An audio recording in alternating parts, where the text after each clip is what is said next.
멀쩡히 사용하던 원두가 갑작스럽게 맛이 변했다면 여러 가지 상황을 의심해 볼 수 있죠. 첫 번째로 로스팅이 잘못됐던가, 두 번째로 추출이 잘못됐던가, 세 번째로 기계에 문제가 생겼거나, 근데 이것도 다 아니다 싶으면 마지막으로 또 혹은 가장 중요하게 생각해 봐야 될 게 물의 문제예요.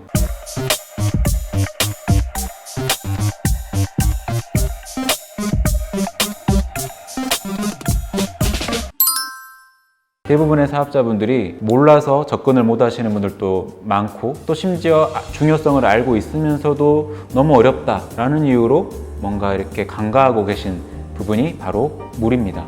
물이라고 다 같은 물이 아니죠. 물의 성질, 즉 경도라고 하는 수치로 커피 맛이 크게 변화가 될 수가 있습니다.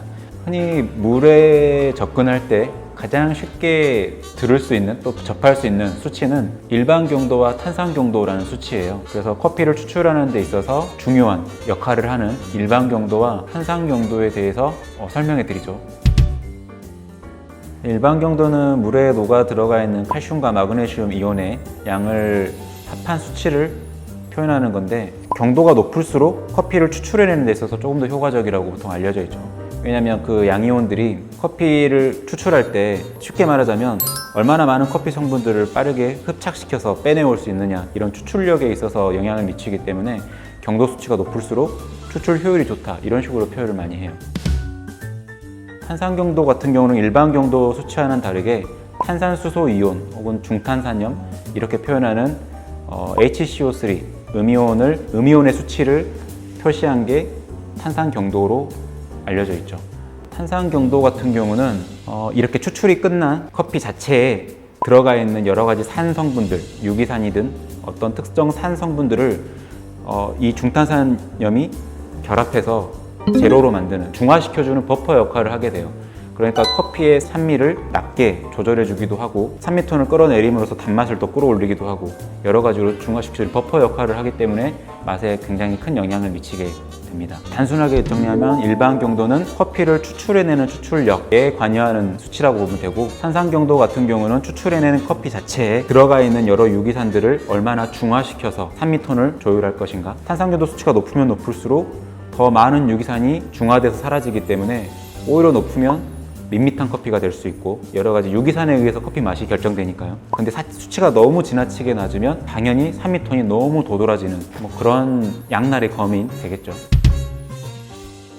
우리나라는 전반적으로 전 지역에 걸쳐서 굉장히 연수화가 잘 되어 있는 깨끗한 물이기는 하지만, 그럼에도 불구하고 지역별로 이 일반 경도와 탄산 경도 수치가 상당히 차이가 많이 나고 있어요. 그 중에서도 특히 이제 전라도 광주 같은 지역은 유난히 일반 경도도 낮고 탄산 경도도 동시에 낮은 극연수 지역 중에 하나죠. 아까 설명했던 대로 두 수치가 다 낮다, 일반 경도도 낮고 탄산 경도도 낮다 그러면 동일한 시간 동안 안에 있는 커피 성분을 빼내오는 추출력도 낮을 뿐더러 힘들게 빼내온 이 커피 자체에 있는 유기산을 중화시켜주는 중탄산염의 수치도 낮다라는 얘기니까, 사실 요새 트렌드인 라이트 로스팅, 산미톤을 강조하는 로스팅과 추출 이런 데 있어서 어찌 보면 상당히 까다로운 동네라고도 할 수 있죠.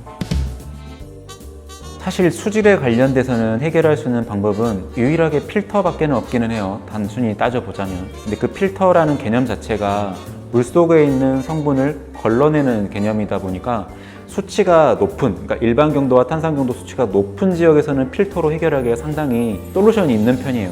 근데 광주 지역처럼 너무 지나치게 낮은 경우에는 필터를 통해서 올린다는 개념 자체가 상식적으로 성립이 안 되다 보니까 오히려 낮은 지역에서는 더 어려움이 있죠. 그런 부분에서.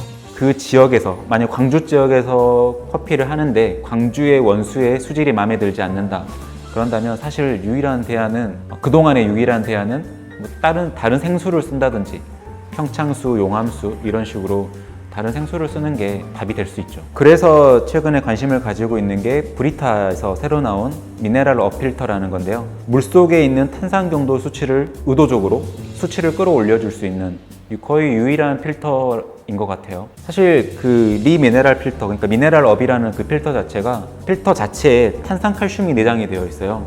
탄산칼슘 자체는 물에 그렇게 쉽게 녹아 들어갈 수 있는 성분이 물에 분해될 수 있는 성분이 아니기 때문에 그 물을 미네랄 어필터를 통과시켰다고 해서 탄산염 수치가 갑자기 올라가는 건 아니고 미네랄 어필터 전 처리로 수소이온 교환 필터를 물리게 돼요. 그러면 그 일반 물이 수돗물이 수소이온 교환 필터를 거치면서 약간의 이산화탄소 가스가 발생하게 되는데 그 이산화탄소 가스가 녹아있는 정수된 물이 이 미네랄 어필터를 통과하면서 이산화탄소 가스가 탄산칼슘을 녹여내게 되죠. 그래서 칼슘과 중탄산염, 아까 말했던 HCO3 이런 각자의 이온으로 분리가 되게 되고 일시적으로 탄산 경도가 훅 올라가게 되는 거죠. 미네랄 어필터의 궁극적인 목적이라면 극연수 지역인 탄산경도가 낮은 지역에서 그 수치를 끌어올리는 데 목적이 있다고 보면 되죠. 역삼투압 정수 필터라든지 뭐든지 걸러낼 수 있는 필터를 계속 통과시키면 수치는 계속 낮아지겠죠.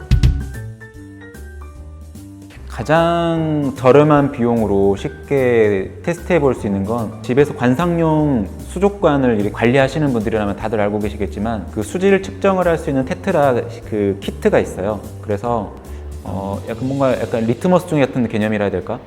그 원수의 물에다가 시약을 떨어뜨리면서 언제 몇 방울째 색상이 변하는지 이런 거를 통해서 물의 일반 경도와 탄산 경도를 측정할 수 있는 간단한 시약이 시중에서 판매되고 있습니다. 일반 경도와 탄산 경도는 동시에 측정할 수 없고 시약이 따로 있는데 한 병당 딱 요만하거든요. 딱 요만한 한 병당 16,000원 정도 했던가? 15,000원?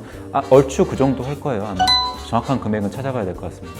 그러니까 물은 정말 많은 분들이 간과하고 있지만 또 혹은 너무 어려운 영역이라 생각해서 많은 분들이 알고도 외면하는 경우가 많지만 가장 쉬운 방법, 그 차이를 느껴보고 싶으시다면 기성품, 시중에 판매되고 있는 기성품 생수들이 생수 라벨지에 보면 칼슘과 마그네슘의 이온의 이런 경도 이런 것들이 표시가 되어 있거든요. 경도 수치가 다른 것들을 두세 가지 정도만 선정해가지고 똑같은 온도를 똑같은 방식으로 추출해 보세요. 그리고 그 맛의 차이를 느껴보시면 경도 차이가 엄청난 맛의 차이를 만들어낼 수 있구나 라고 아마 크게 느낄 수 있을 겁니다. 직접 해보시죠.